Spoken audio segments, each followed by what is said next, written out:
Bueno, creo que entramos a un tema sobre la ley de piso de protección social, un tema que ya de entrada es bastante polémico y que incluso desde antes de su expedición y que se sabía que ya se iba a tratar sobre este tema, un amplio sector laboral manifestaba su inconformidad respecto a las razones y verdaderos objetivos con que se expedía el decreto 1174 del 2020, que fue a la larga el que regula o reguló esta ley de piso de protección social. Pero para eso necesitamos, en primer lugar, saber cuál es el objeto de este decreto, y ustedes lo pueden apreciar en las imágenes, en la cual dice que no es otra cosa que la de reglamentar el acceso y operación del piso de protección social para todas aquellas personas que mensualmente perciban ingresos que sean inferiores a un salario mínimo mensual legal vigente, como consecuencia de esa dedicación parcial a un trabajo u oficio o actividad económica.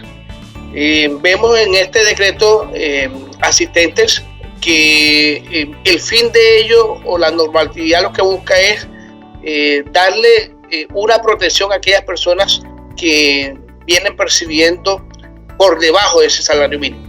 Debo manifestarle de antemano que esta es una realidad, no es una realidad que se viene presentando ahora, sino que se viene presentando muchísimos años atrás, ¿verdad? Trabajadores que laboran por horas en nuestro país. Pongamos el ejemplo, hay hogares donde se requiere presten los servicios estas mujeres del servicio doméstico, pues asisten sencillamente 2 o 3 días a la semana, varios días al mes, en un horario de la mañana o en la tarde. Pero así encontramos un sinnúmero de actividades, pero que no venían siendo regulados. Debo manifestarle una posición que es muy particular, y la posición es que yo sí de alguna manera estoy de acuerdo con lo que se expidió en este decreto. Sé que hay muchos contradictores en este sentido y están en su derecho, sobre todo todo este gremio sindical y obrero.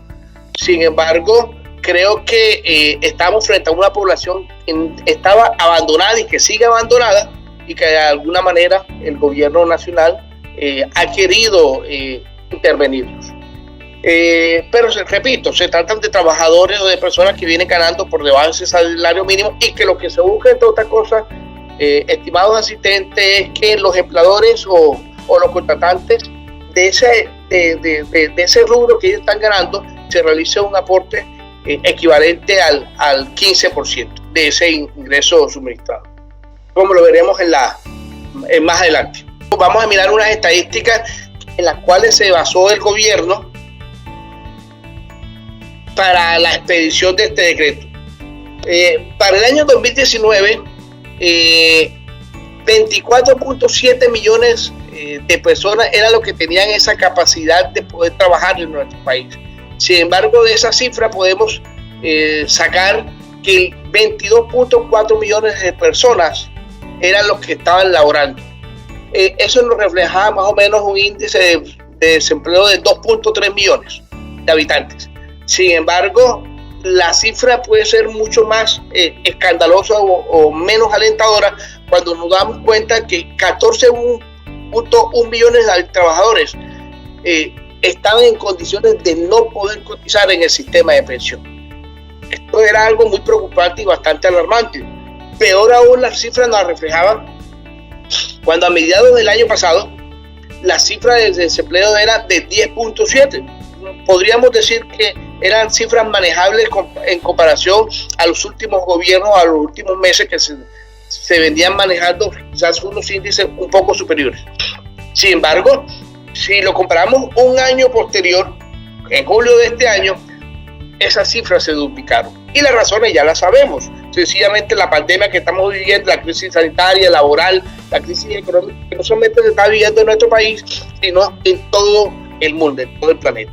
Y el DANE nos da una cifra mucho peor a final del año 2019, donde nos dice, oigan esta cifra, 9.4 millones de personas ganaban por debajo del salario mínimo.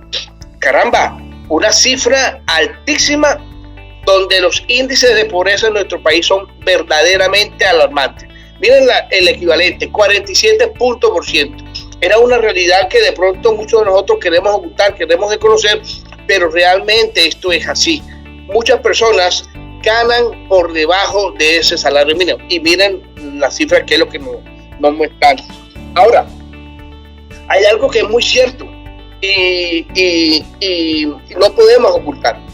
No solamente con la expedición de este decreto 1174 del 2020 es cuando nos dimos cuenta que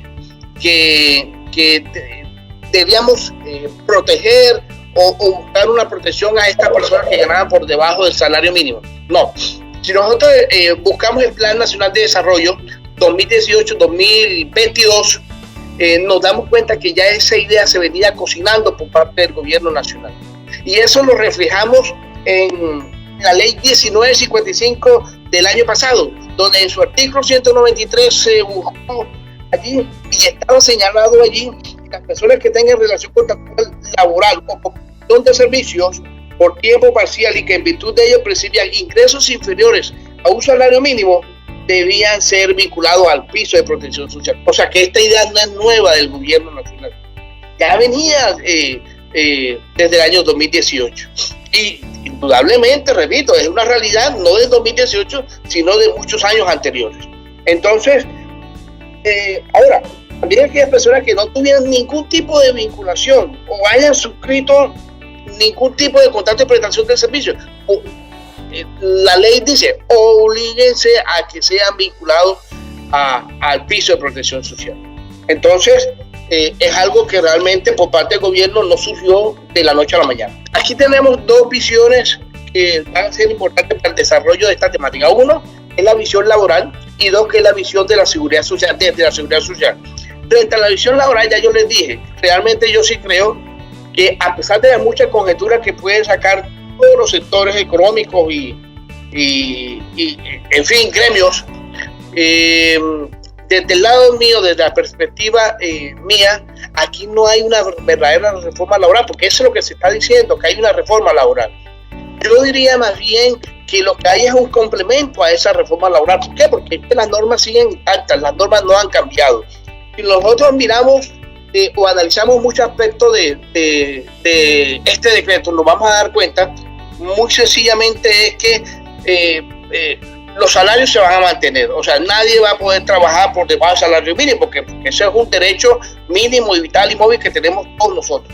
Las prestaciones sociales, que es lo que dice, es que nos vamos a perjudicar con las prestaciones sociales. No, las prestaciones sociales se van a mantener intactas. Es que ya nos van a poner a trabajar por horas. Caramba, es que yo no me imagino actividades económicas en nuestro país donde los trabajadores laboren ahora por horas. O sea, cuando se requiere que realmente las labores sean desarrolladas en las jornadas laborales que están establecidas en el Código Sustantivo del Trabajo. Entonces, desde ese orden de ideas, yo no creería que hay una reforma laboral. Desde el punto de vista no lo hay, sobre todo porque es que hay una estabilidad económica, hay una estabilidad laboral, los ingresos de los trabajadores se están respetando. Entonces, ahora, el tiempo nos dirá si tenemos o no tenemos la razón. Hay que esperar. Es una ley un decreto que apenas salió el 27 de agosto y vamos a ver qué pasa. Algo muy importante que debemos también mirar en esos de idea era quiénes son los que están vinculados o deben ser vinculadas al sistema de piso de protección social. Aquí lo debemos mirar, uno, desde aquellos que están vinculados y dos, a aquellos que no lo están. ¿Quiénes están vinculados? Bueno, digamos aquellos que ya lo hemos repetido, que trabajadores o contratistas que cuenten con ingresos inferiores a un salario mínimo. A veces uno se pregunta, no, pero que ese trabajador labora aquí y allá y tiene varios empleos. Sí, pero hay que mirar la sumatoria de esos ingresos. No es una realidad que nuestros trabajadores laboran y por necesidad nos toca laborar también por debajo de ese salario mínimo. En ese orden de ideas, miren lo que encontramos aquí. Las personas que asuman ingresos mensuales superen el salario mínimo no deben ser vinculados. Es que no debemos mirar, es que sí, yo trabajo en X parte, pero allá yo me gano 300.000 pesos. Sí, claro, por debajo del salario mínimo, pero resulta que esa persona tiene varios empleos. En el empleo A recibe 300.000, en el empleo B recibe 400.000 y en el empleo C recibe 400.000 pesos más. Ahí nos da 1.100.000, 1.200.000 pesos. Así que supera el salario mínimo. Eso es lo que nos interesa a nosotros mirarlo desde ese punto de vista. Por favor. De igual manera, desde la perspectiva de la no vinculación, aquellos trabajadores que los empleadores quieren reajustar sus horarios. Esto sí sería muy grave, porque indudablemente podrían presentarse casos donde un empleador quiera contratar a una persona ya no por las 8 horas diarias, las 48 horas a la semana, sino por horas, por debajo de las 8 horas. Ya la ley ha previsto eso, y en el caso de la UGPP ha manifestado que son los encargados de hacer o realizar estas investigaciones cuando estas circunstancias se den o lleguen a acusarse. Veamos entonces cuál es la visión desde el punto de vista de la seguridad social. Y es algo muy importante, porque desde ese orden de ideas debemos mirarlo de cómo se encuentra integrado el sistema general de más bien el piso de la seguridad social. Y aquí vemos 3 factores muy importantes donde están integrados. Uno, que se encuentra integrado al régimen subsidiado. Aquí no podemos hablar de régimen contributivo, sino de régimen subsidiado del sistema general de la seguridad social en salud. 2, un servicio social complementario de beneficios económicos periódicos llamado BEPS, que realmente esto es, podríamos decir, desconocido para muchos de nosotros. 3, y el seguro inclusivo que ampararía el trabajo contra los riesgos que se deriven de esa actividad laboral, que se deriven de una enfermedad cubierta por estos beneficios periódicos. Ahora veamos cuáles serían unas ventajas, porque lo primero que uno puede ver es qué me beneficia a mí, qué no me beneficia a mí, qué ventaja puedo encontrar con este decreto, qué desventaja puedo yo encontrar con él. Uno es la educación y ampliación de los BEPS.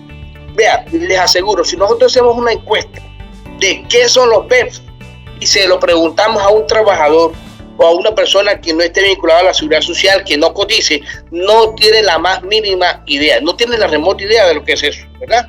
No es que vamos ahora a hablar de los BEPS aquí, pero es una manera de poder divulgar, dar a conocer estos beneficios que están establecidos en la ley. Una segunda circunstancia que puede ser considerada como una ventaja es la fiscalización de personas con varios ingresos que sumados son superiores al salario mínimo, es decir, ingresos que van percibiendo pero sobrepasan ese salario mínimo.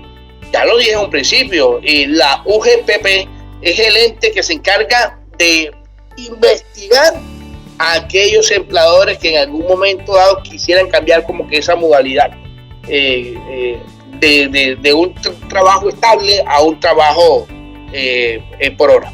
Pero encontramos una tercera, que es la vigilancia del aprovechamiento indebido de ese piso, que es justamente lo que yo le estaba manifestando a ustedes. Y dentro de las desventajas, la normalización de ingresos inferiores al salario mínimo. Pues la verdad es que nosotros, estoy seguro que el gobierno nacional y en la mente de nosotros, nadie quisiera que un trabajador, que un habitante en territorio nacional ganara sobre el salario, por debajo del salario mínimo. Oiga, si un salario mínimo no garantiza el cumplimiento de las necesidades mínimas de nosotros en nuestra familia, ahora cuando tenemos menos de ese salario mínimo. Entonces, ese podría ser una desventaja, que ya vamos a tener un trabajo por hora como algo tan normal en nuestra vida, ¿verdad? Y realmente yo consideraría que no.